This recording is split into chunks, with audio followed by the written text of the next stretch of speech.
just so you know, I don't like shooting videos at night until I get my light shit together. But I really had to make this. I'm probably going to sound different. I'm probably going to come across different in this video because this movie made me feel a certain type of way.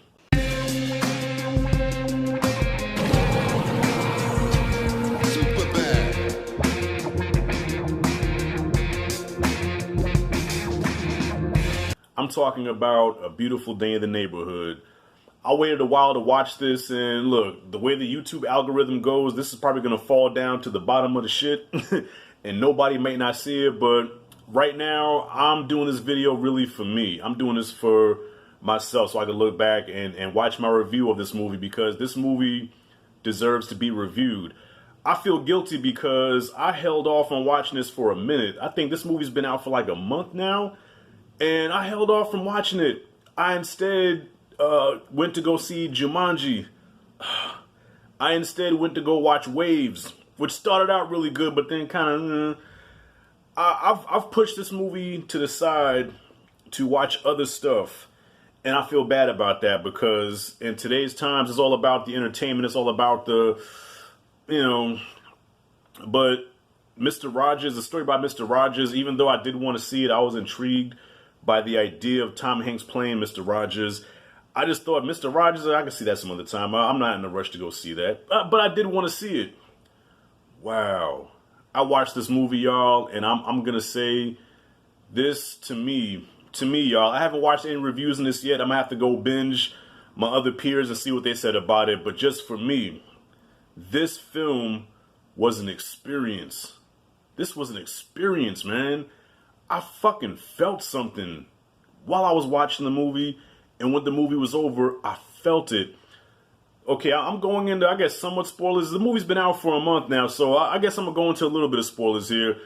So, when this movie starts out, you see Tom Hanks as Mr. Rogers. Now, I saw the trailer, I was like, okay, yeah, he doesn't really look or sound like him, but okay, it's Tom Hanks, I'm pretty sure he'll do a good job. From the opening of this, I saw Tom Hanks as Mr. Rogers, and immediately I was like, yeah, that's not really Mr. Rogers, but okay. I say about 5 minutes into his performance, I saw Mr. Rogers. I saw Fred Rogers through Tom Hanks. Tom Hanks channeled that character, that man. I felt like from those 5 minutes on, I felt like I was in an almost 2-hour movie with Mr. Rogers resurrected and speaking to me. I felt like the man came back to life for a minute and was speaking to me. I took this film as a personal, like he was connecting with me. And that's special because that was the man. He connected with people. He connected with children. It could be 50 people around the man. But when he spoke, it's like he spoke to you, even though he's speaking to a lot of kids, but it's like he was speaking to you. I felt like Fred Rogers was speaking to me. I felt like he spoke to me more than any preacher I've heard in the past, I don't know how many years, more than any church that I've been through in the past few years. He spoke to me, and I related so much to the protagonist. So as you know, the story of this movie is a journalist named Lloyd. He's a journalist. He's known for doing interviews with different celebrities and making them look bad. And he's got a troubled life. He's dealing with a lot of personal shit, a lot of personal demons. And he gets the assignment to interview Mr. Fred Rogers and takes on that assignment, and his life changes. Now, I can relate to that character because I do these videos, and yeah, a lot of times I'm laughing, I'm doing little jokes or whatever, but I, just like anybody else, I have issues. I have my own personal issues. I have my own personal demons that I fight on a daily basis. I related to this man. I'm just going to put it out there. His problem was he's estranged from his father. Him and his father do not get along. I could relate to that because me and my moms don't get along. Okay, I'm just to share a little bit with you about myself. Me and my mother do not get along. I love my mom. My mom loves me. We'll give our lives for each other. We will do anything for each other, but we do not get along. And a lot of times it hurts my feelings because it's like, I wish I had that relationship with her, but I don't. And I related to this character so much. And so when Mr. Rogers was talking to him, when he was talking to Lloyd, I felt like he was talking to me. And there were times in this film where I was getting all mushy. I'm like, you know what? I'm not gonna do it. I'm not gonna do it. And I can't tell you the exact moment, but it wasn't exactly a moment that made me cry. But just when I thought about everything, like the shit just accumulated, and then all of a sudden I had tears coming down my face. This shit was like therapeutic to me. And there's a moment, and I heard he used to do this in his show, but I don't really remember the Mr. Rogers show. Like, I watched the intro, I would watch a little bit of it, I would see like the little castle and the puppets and shit, but then I would always turn it. I feel so bad. I used to turn from Mr. Rogers because I thought he was corny as a kid. I'll be real, man. Look, a lot of y'all are singing his praises now. You grew up with Mr. Rogers. Okay, I think we all did. But how many of you can actually sit there and say that you sat and watched through a whole Mr. Rogers episode? If you did, kudos to you. I didn't. I turned it quick. I'm watching G.I. Joe. I'm watching Transformers. I wasn't fucking with Mr. Rogers. I feel so bad now because I feel like we need a Mr. Rogers in this world. When you see that character Lloyd, you're seeing what's wrong with a lot of people today. Mr. Rogers has been dead for a lot of years. I feel like I'm saying Mr. Rogers a lot. But he's been dead for a lot of years.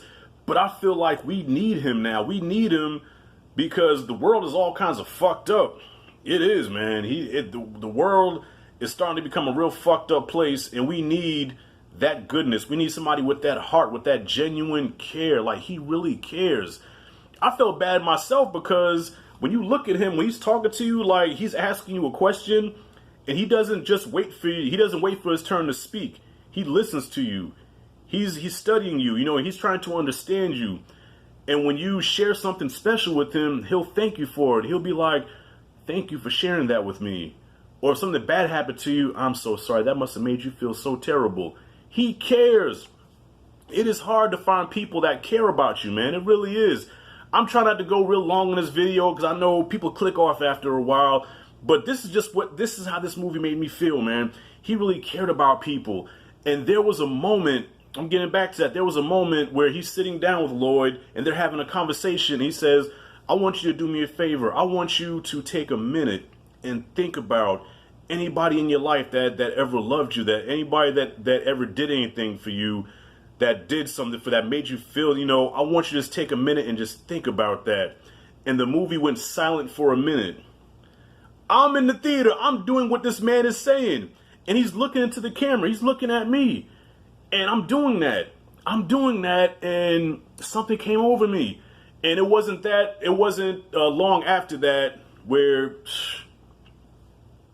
man, this movie is PG. There's no swearing. There's no sex. There's no homosexuality to cater to the LGBTQ.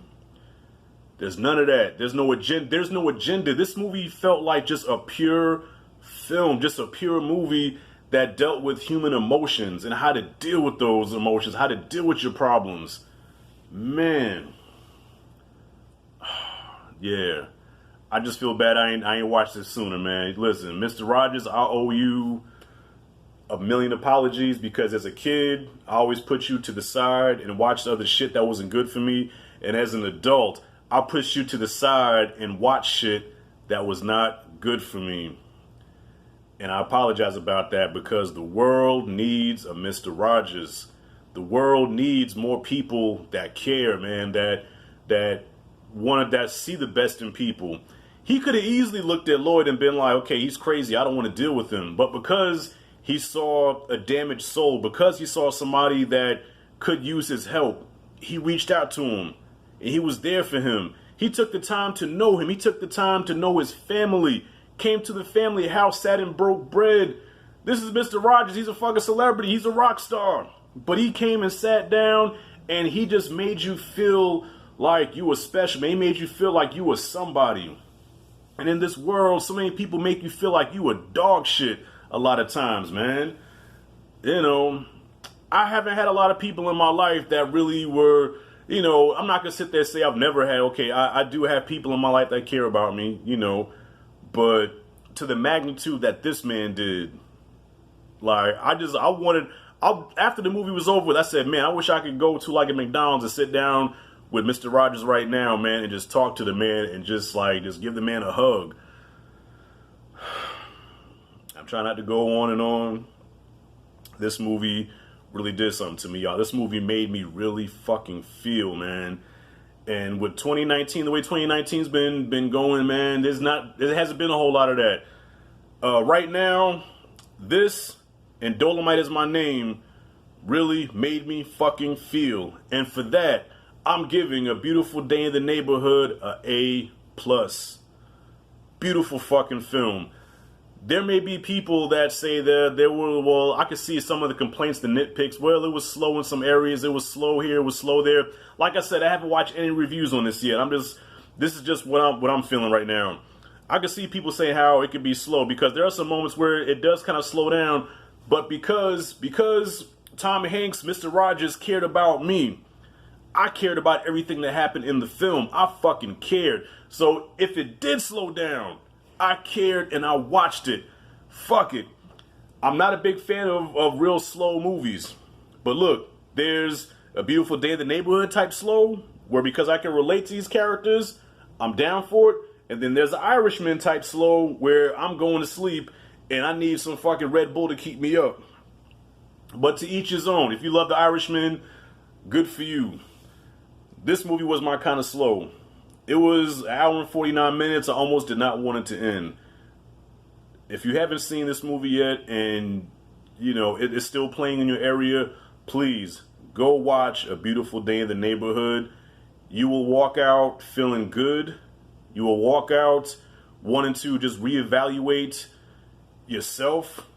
You'll walk out wanting to be a better person. You know what I'm saying? You're going to be like, damn, I'm dealing with some shit that I didn't think about in a while. Like, this movie brought that out of me where I'm like, damn, I need to handle some shit that's going on within myself.